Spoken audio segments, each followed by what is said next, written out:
Il découvre ses nouvelles griffes, sa nouvelle peau et semble satisfait du résultat. Nous sommes sur la terrasse d'une villa de Remire-Montjoly et le prince Armire en personne vient vérifier les derniers ajustements de son costume. Il doit son apparence monstrueuse à un artisan particulièrement doué.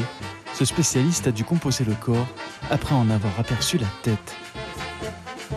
Yolande m'a présenté une tête et il fallait faire quelque chose qui soit un peu effrayant, un peu quelque chose qui fait peur, mais pas trop, assez joli, mais quand même que ça force du respect.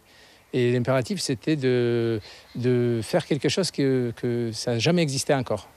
Le créateur du monstre avoue s'être réveillé la nuit pendant toute la période de confection du costume, hanté par le prince Armire. Car il ne faut pas se fier aux apparences, c'est un concentré d'astuces qui se cache sous ses poils.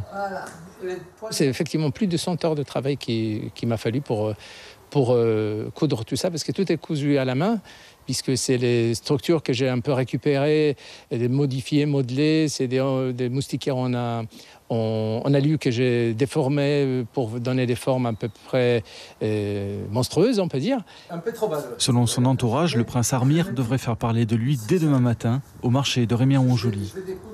Le prince Armire qui va arriver donc sous peu. Il va arriver sous peu. Il s'invite, il va s'incruster. Il a appris qu'il y a au marché de Remire-Montjoly, il y a le Tchembetcho tous les dimanches matins sur le marché. Des amis ont décidé de venir fêter leur anniversaire au Tchembetcho de ce marché. Et malheureusement, il y a l'intrus qui a appris ça. Armire est le fils de Sa Majesté Vaval. Il viendra de Fort-Diamant et annonce son arrivée. Le public pourra le voir demain dès 10h au Vieux Chemin. En attendant, il compte passer sa nuit sous ce manguier.